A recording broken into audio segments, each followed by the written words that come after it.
So you've heard just a fraction of the evidence.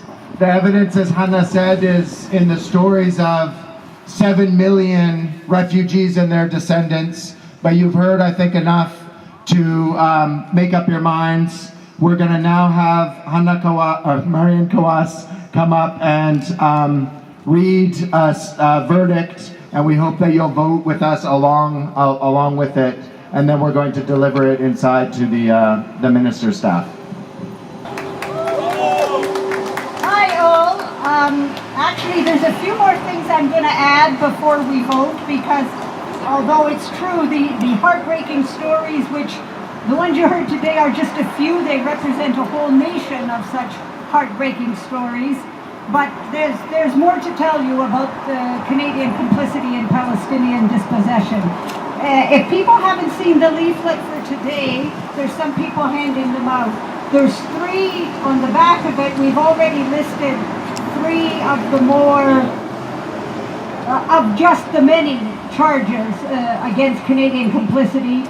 The ones that some have been mentioned already, the role of Lester B. Pearson, the Jewish National Fund and its tax-deductible status, and Canada Park in occupied West Bank territory on depopulated and demolished villages.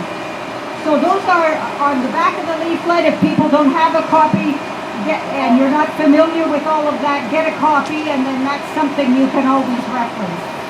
Adding to this, adding to the political role that Canada played in 1948 through Lester B. Pearson having the partition resolution passed and Justice Rand. It's great to see so much support from the street, isn't it? It's amazing. So the government may not be with us, but I think the street is with us. So in addition to this political support for the Zionist project, not only that, 300 Canadians went and were part of the Israeli army in 1948 and were part of the military effort to ethnically cleanse Palestinians. They were part of a group called the Mahal, I'm not sure if I pronounced that correctly, but Itzhak Rabin and David Ben-Gurion referred to them as the diaspora's most important contribution to the survival of the state of Israel. These were these foreign forces that came. A lot of them were recent World War II veterans. They had a lot of experience. They came with experience. They came with technology. And they are actually credited with founding Israel's Air Force. They were the backbone of Israel's Air Force, at least up until 1950. I dug up and looked at some old archival footage. One of the leading forces in that Air Force was a South African recruit that came and volunteered and was instrumental in that fledgling Israeli Air Force. And he said in this archival footage, and he was actually proud of it, he was kind of bragging how brave they were, that because they didn't have the right equipment, they would go up in a plane, they'd have the bomb with them on their lap, they would just wait till they thought they were in the general area, they would light the bomb, and then they would just throw it out of the plane, indiscriminately. And he said, and I quote, he said, "It wasn't very effective militarily, but it got the job done psychologically," i.e., it terrorized Palestinians into leaving. That, based with other massacres, is why, as you've heard in the stories, why a lot of Palestinians fled in 1948. This was the contribution of those foreign recruits. One of them was Norm Levy, a former BC cabinet minister, if you can believe it.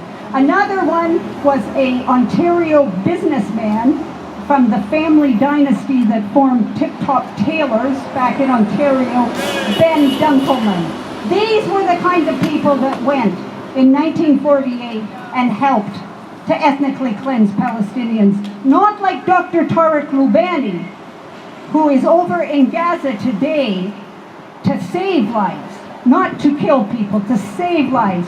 Dr. Tariq Loubani from Ontario, who was in Gaza with the medic teams and was shot yesterday by Israeli snipers in Gaza, trying to save wounded Palestinians. Not only that, the medic that saved him, an hour later, was himself shot and has died. It's almost too much to comprehend. Yeah, so this is the story of Dr. Tariq Lubani. If you look up his story on the website, it's chilling, the details he said. And he's live on the ground in Gaza. He said the firing was so indiscriminate coming from the Israeli snipers, the medic teams were almost afraid to go and try to rescue people. They go in with their hands up to try to show that, you know, look, we're not a threat, we're not a threat, we're not a threat. And they would try to go and rescue these people, grab them, and then just get out as quickly as possible. That didn't help him. He still got shot in the leg. That didn't help his comrade in the medics team. He was killed. Those are just some of the casualties from yesterday.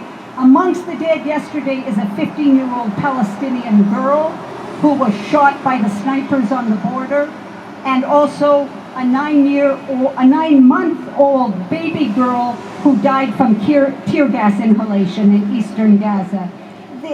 These numbers, these faces, these stories are shocking.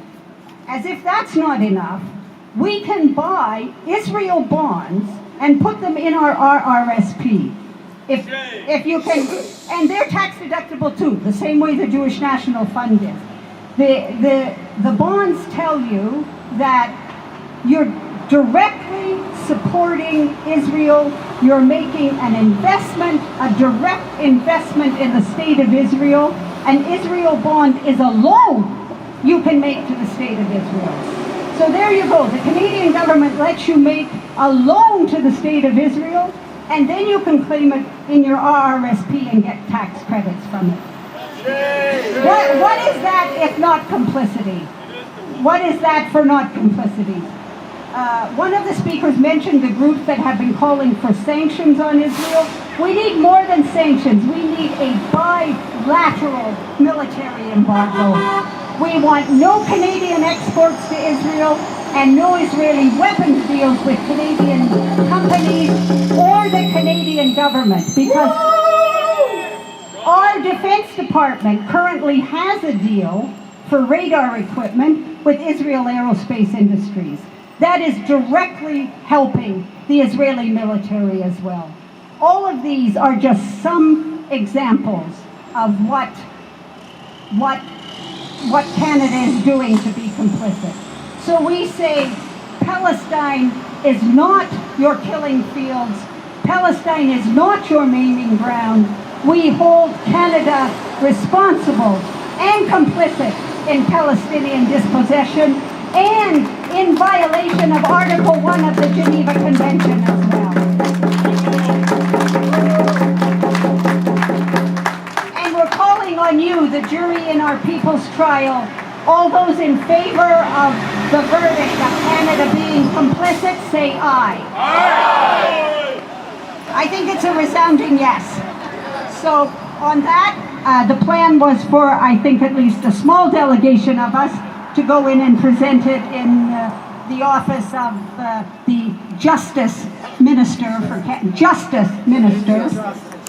We want justice for Palestinians. We want justice for Palestine. Absolutely. Thank you. Free, free Palestine! Free, free Palestine! So if folks want, they can come in and gather around. We're going to buzz and attempt to go into the office here now to speak with someone who can represent the minister.